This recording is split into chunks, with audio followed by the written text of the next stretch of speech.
guys, welcome to the show. Today I have a very special guest, Billy Hallowell. He has a new documentary out called Investigating the Supernatural, Miracles. It's very encouraging. I loved this documentary. And if you don't know Billy, he is an investigative journalist for CBN. He's also an author and a podcaster. Welcome, Billy Hallowell. Yeah, thanks for having me. I'm excited to be here. Glad to have you on. I love the documentary investigating the supernatural miracles. It was, as I said in the intro, it was just so inspiring and encouraging and encouraged my faith. And but how did this even come about, this whole documentary? Yeah, this is one of those things where, God opens these doors sometimes and you're like, huh? Like, how did this even happen? It was a couple of random conversations at CBN, at Christian Broadcasting Network, where I work. We have a films department. They do incredible work. And I was connected with one of the directors and we had a great phone call. I introduced myself. I was like, hey, maybe we should do something on, or maybe you guys should do something on angels and demons or on spiritual warfare. And about a week later, he came back to me and he was like, look, I think we should do a TV show. And keep in mind, I've had one conversation with him, a TV show on miracles, angels and demons, and heaven and hell. And we'll do a 3-part, 30-minute each, series on that. And I was like, oh, that sounds great. What does it take to get that approved? And he was like, oh, it's already been approved. We're doing it. If you want to host it, you can. And I was like, what? I mean, that never happens. And so we started filming very quickly. Within a couple of months, we were filming. We did a lot of research. And the minute we started recording the Miracles episode, it became apparent that you really can't tell those stories in 30 minutes and that it needed to be a film. And so it really developed very naturally and quickly into a film series, not a TV series. And then you say at the beginning of the documentary, you say that you wanted to approach the topic in a threefold manner: examine the scientific evidence, investigate modern day miracles, and consult with top scholars. And you got Lee Strobel, Craig Keener, Sam Storms, and others. I mean, how did you decide to go about getting these guys? These are amazing guys, by the way. Yeah, really, we prayed a lot through this process because, for me, I've been a Christian my whole life, right? So in my mind, I believe all these things. I believe miracles are possible. I believe all of it, but I think kind of going into it, a lot of things were exposed to me about myself as I was going through this process, which I did not expect. It selfishly became very much sort of an exercise of, do I really believe these things that I've said I believe? And so as we were thinking about experts, we were really looking for people who were going to help us, who would be trusted, A, and B, who would really help us explain some of the harder questions. Why don't miracles happen for everybody? Even Lazarus died again, right? So at some point, the miracles run out, even for those who have them. But there were so many questions that we needed answered. And so we just started going out and asking people, being very clear about what our goal was. Our goal here is to give people enough information to allow them to make a decision, right? Do you believe these things are true? Here are the stories. We're going to present them to you. We're going to give you the experts. And God opened every door. People said yes. We got very few no's. We were very strategic. We picked the people, we went and asked them, and we knew who we wanted. And I think God just maybe, forced them in some gentle way to say yes. And so we were very grateful to have the people we did and to have the stories we did, because every one of we didn't focus on 10 stories. We picked 3 to 4 stories that we felt these are the ones that God led us to. We think they're really strong and we can really vet them.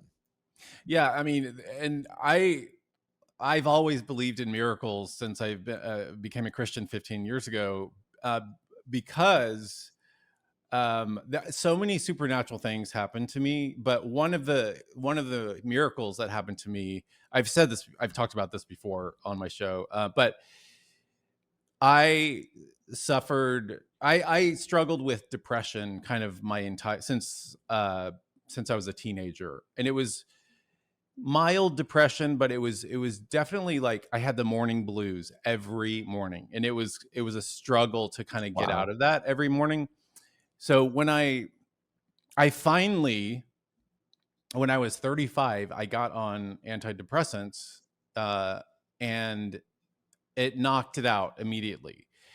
And then so I was just like, totally fine. And then then I get saved like what 7 years later, and I'm so just euphoric and so just full of joy because I just met Jesus that I was like, oh, I don't need this, antidepressant anymore. So I went to my psychiatrist in Brentwood, and I said, yeah, hey, I'm gonna get off the Wellbutrin because and he was like, oh, that's wonderful news. May I ask why? And I said, well, I just met Jesus, and I don't need it anymore. And so I got off the antidepressant, and then 2 months later that old depression came back, and it was such a bummer because I was like, oh, I thought that was gone and now it's back. And it was like so I had a choice. I could get back on the pills, or I could get prayed for. And so I was at my church during a Sunday service, and after the sermon, one of the elders, it was very James 5. Like I told him the situation. He prayed for me. He pulled out a thing of anointing oil, anointed my head. And while he was praying for me, I felt this thing moving through my body, like this tingling sensation moving Wow. through my body up and out of my head. And I immediately burst into tears. Wow. And it was like, boom, like the Holy Spirit, God just healed me in that moment. It was kind of like this weird depression spirit that just came out of me. And since that day, that was like 14 years ago or whatever, I haven't felt an ounce of depression. So it was instantly in that moment gone. That was it. Totally gone. It was crazy. I mean, I talked to the elder afterwards, and I said, Nick, what? I think I just was healed. And he said, yeah, I could tell the Spirit was moving in you. And I Wow. was like, whoa, like that was amazing. So anyway, all that to say is I totally believe in miracles. Like I do not believe they've ceased. Like they're real. Well, do you know, Um, can I say, like, what's so haunting about, well, first of all, I love that story. And second of all, what's so haunting about this topic, and I hadn't really thought about this until we did this documentary, because, it takes a year and a half to go through making a film like this. It's a lot, it's intense. And at the end of it, I thought to myself, oh my goodness, if we're out there telling people miracles are done, they cease, they don't happen anymore, and there are people suffering like you were, whether it's mild, whether it's even worse than that, and they're being told there are no miracles, this is done, you can only use what's in front of you, what's temporal, you can't use anything spiritual because God doesn't do that anymore.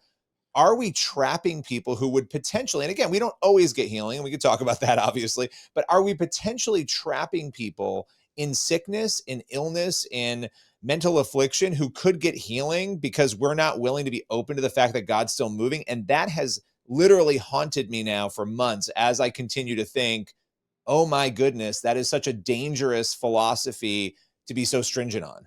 yeah, and I'll just tell you really quick another story from the same elder at a totally different time. I was at a church service at my church, and I was praying after the sermon, and there's 1,000 people in the congregation, and I was praying by myself, and I said, God, will you just send Nick over here to pray for me right now? It's the first time I'd ever done that in my life. I Wow. said, God, will you send? And then 5 minutes later, I feel a hand on my shoulder because I was kneeling. I feel a hand on my shoulder, and I look up, and it's Nick. And he said, the Lord just told me to come pray for you. I was like, Wow. what? I was Wow. like, Nick, that's crazy. I just prayed that. And anyway, so I mean, what are the odds of that? I mean, and this is, there's no explanation for that. There's and literally that's a miracle. I mean, I think when we talk about miracles, and in the film, we're talking about miracles that are, tumors going, that kind of thing. That's great. But there are small miracles like that every single day that we can experience, and that we will, and that we do. And I love that you share it, because it's like, what are the odds he knew to come over to you out of all the people there and pray for you 5 minutes after you asked God for that? I know. I know. So let's talk about some of the cast in the film. Who are Dr. Joshua Brown and Dr. Candy Brown? And Yeah. why are they interested in the subject? So Josh and Candy Brown are super interesting. He's, a neuroscientist. She is a religious studies professor. They're a husband and wife. And what's so interesting about them is they, like many Christians, They were Christians before they had this crazy experience we're about to talk about. But they were Christians who didn't believe in miracles, right? And so they're newlyweds. She gets pregnant. She's going to have a baby.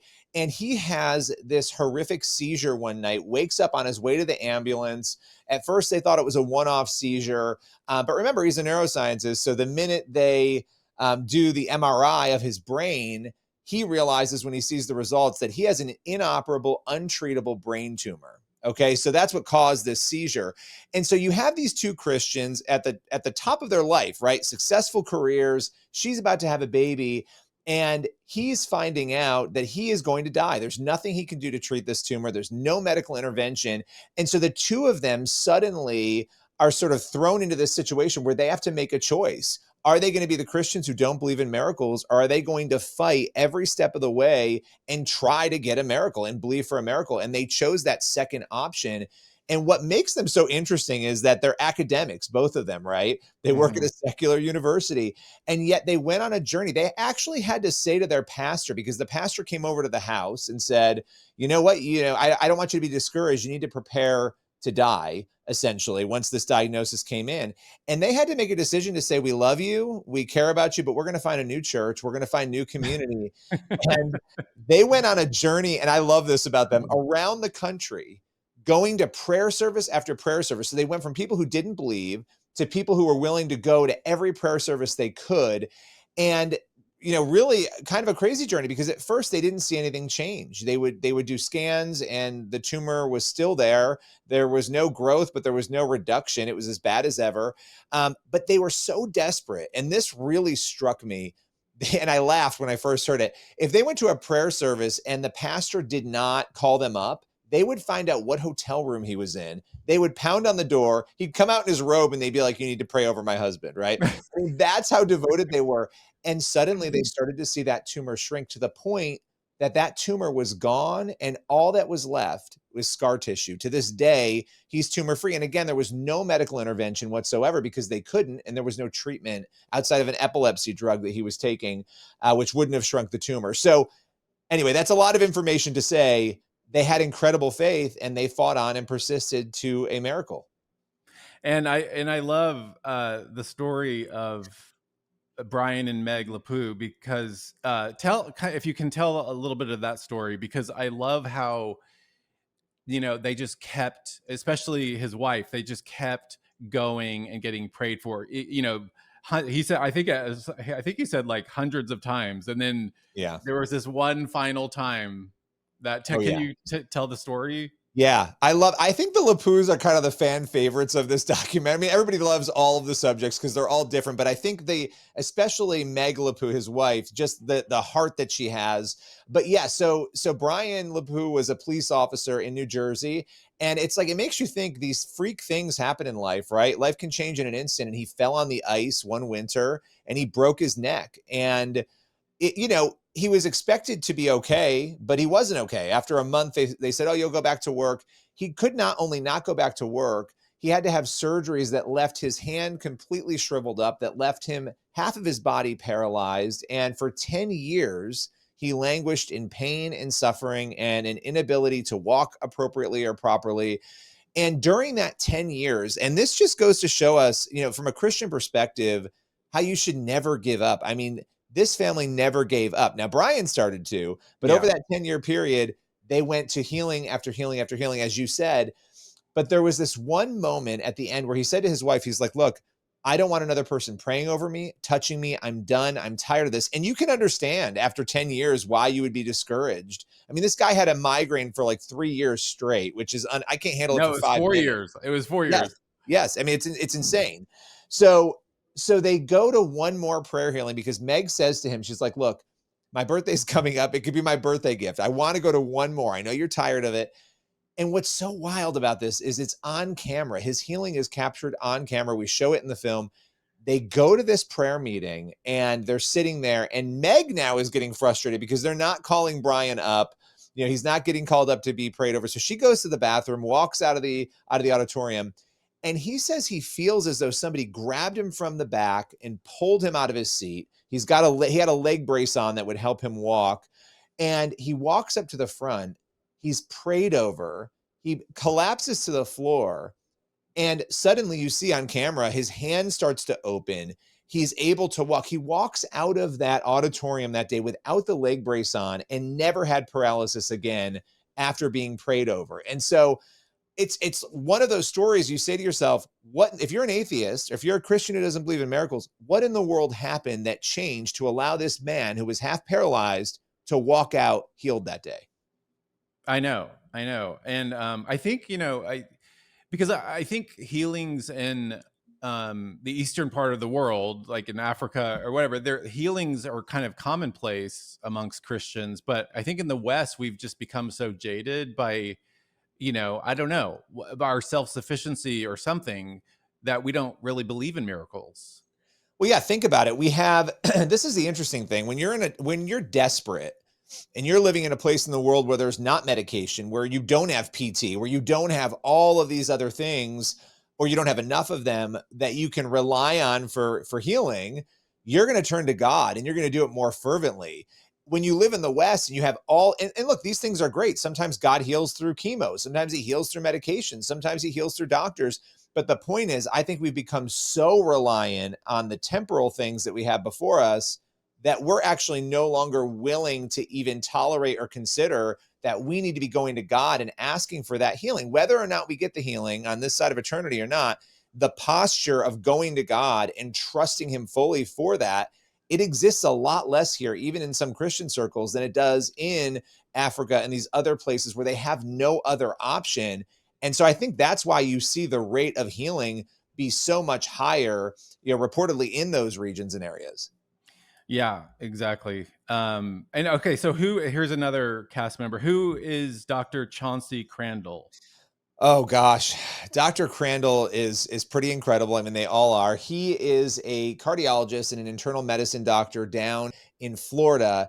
And his journey is wild because he was a believer when all this happened to him, but he and his wife, they were struggling to have children after they got married. And really, you could say this was a miracle. She conceived and she conceived twins, and they were able to have those twins. And but one of those children, when he was 12 years old, ended up having leukemia. Hmm. And so here you have this doctor with a child who has leukemia, and he goes on a mission and a journey to see his son be healed. And this story was a tough story to tell because in that journey, that child, now look, the child was given 2 to 4 weeks to live, essentially, when they found out about the leukemia. It was very serious, and he lived for 4 years. And so some would say that was miraculous, but in the end, this child lost his life. He lost his battle with leukemia. And so you have this father, and you see in the film, so devoted, even immediately after his son died, praying for a resurrection, even, praying that he would come back.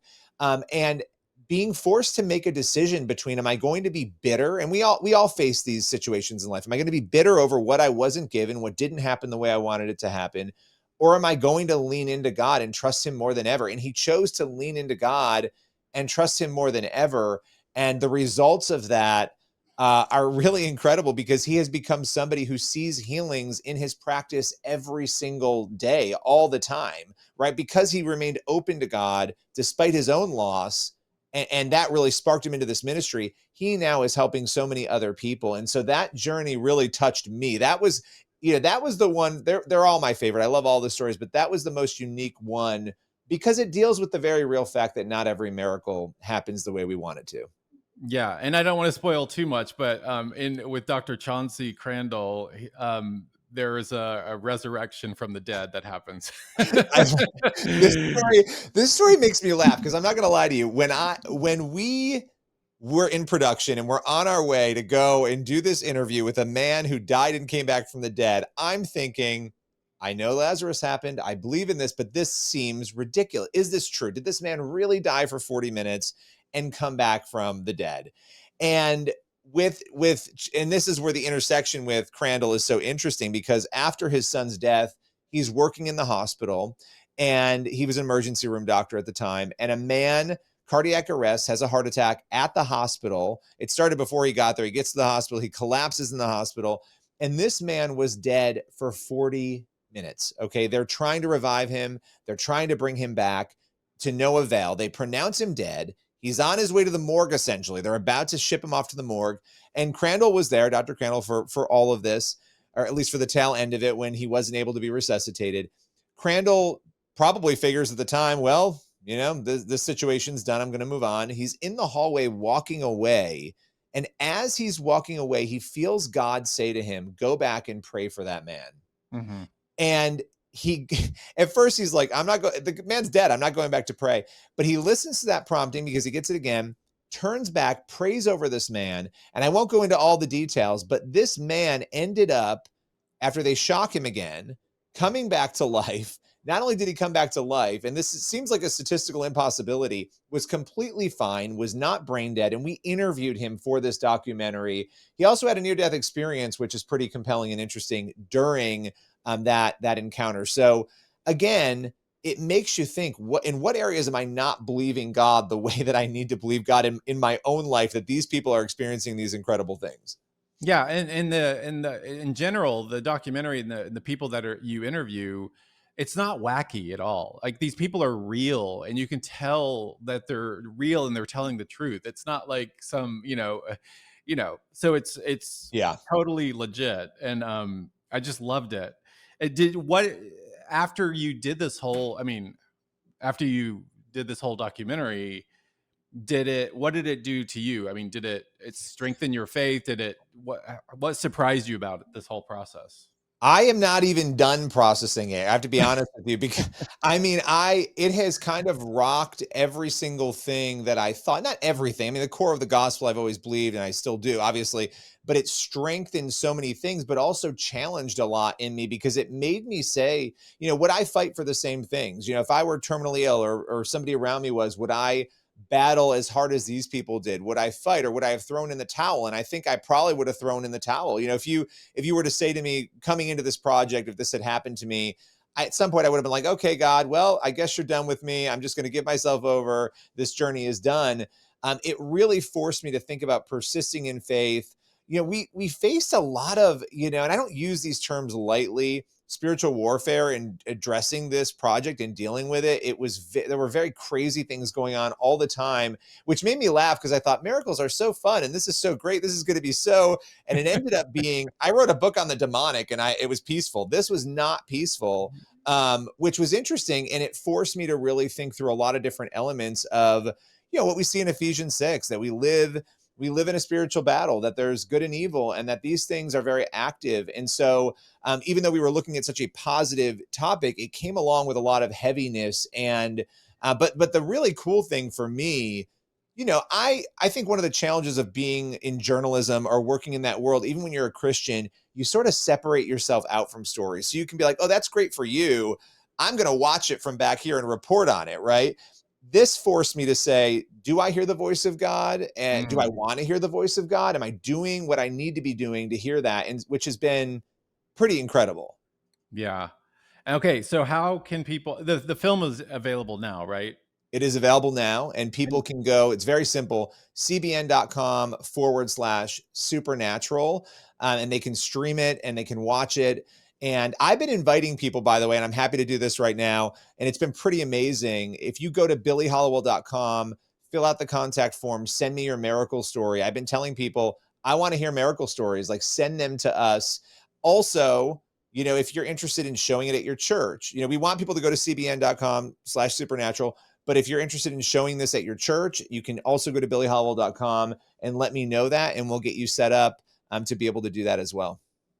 Well, wonderful. I'm excited about the Angels and Demons documentary you're doing. Yes. So that's our next one, investigating the supernatural, angels and demons, which please pray for us, everyone out there, as we work on that. That'll be awesome. Well, thank you, Billy, for coming on. And guys, go check out the film, cbn.com//supernatural. We'll put the link down below. Thank you, Billy, for sharing this. Thank you. Really appreciate it.